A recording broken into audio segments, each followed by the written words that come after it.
L'éditorial du Figaro. Le miracle ou la faillite par Yves Tréhard. Comme au temps de la 4e République, le nouveau gouvernement est le pur produit de la petite cuisine des partis.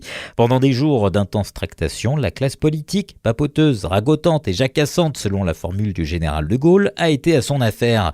Avec ce qu'il faut de postures ridicules, de vieux préjugés et de lignes rouges à ne pas dépasser. La sénatrice LR, Laurence Garnier, pressentie pour être ministre de la Famille, a finalement été écartée de cette fonction car elle s'était opposée au mariage pour tous. Quel outrage! Othman Nasrou ne sera pas secrétaire d'État à la laïcité, mais à la citoyenneté. Une appellation beaucoup plus politiquement correcte, qui en dit long sur l'état d'esprit du camp présidentiel. Bruno Retailleau, nommé ministre de l'Intérieur, a droit quant à lui à toutes les amabilités. Serait-il réactionnaire? Michel Barnier le sait, son équipe ne tiendra qu'à un fil.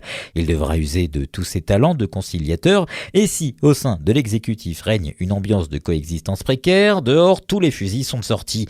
Jean-Luc Mélenchon appelle à se débarrasser aussitôt que possible de ce gouvernement de perdants. Le Rassemblement national, de son côté, ne voit aucun avenir à cet attelage. À tout instant, celui-ci peut effectivement tomber s'il se heurte à une majorité de 289 voix contre lui à l'Assemblée nationale. Les risques de chute sont nombreux, car si la plupart des nouveaux ministres sont inconnus, les sujets urgents, eux, sont bien connus. Le vote du budget 2025, l'immigration, la délinquance, l'école figurent parmi les priorités, sans oublier la crise agricole et celle des dom-toms. Pour obtenir des résultats, Michel Barnier doit sortir du en même temps.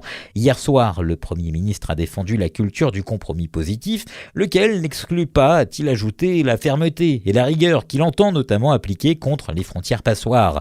Et face au vent contraire, il prendra les Français à témoin, comme promis à son arrivée à Matignon, en leur tenant un discours de vérité. L'alternative, c'est le miracle ou la faillite, avait dit le général de Gaulle. À son retour aux affaires en 1958, 70 ans plus tard, c'est encore vrai.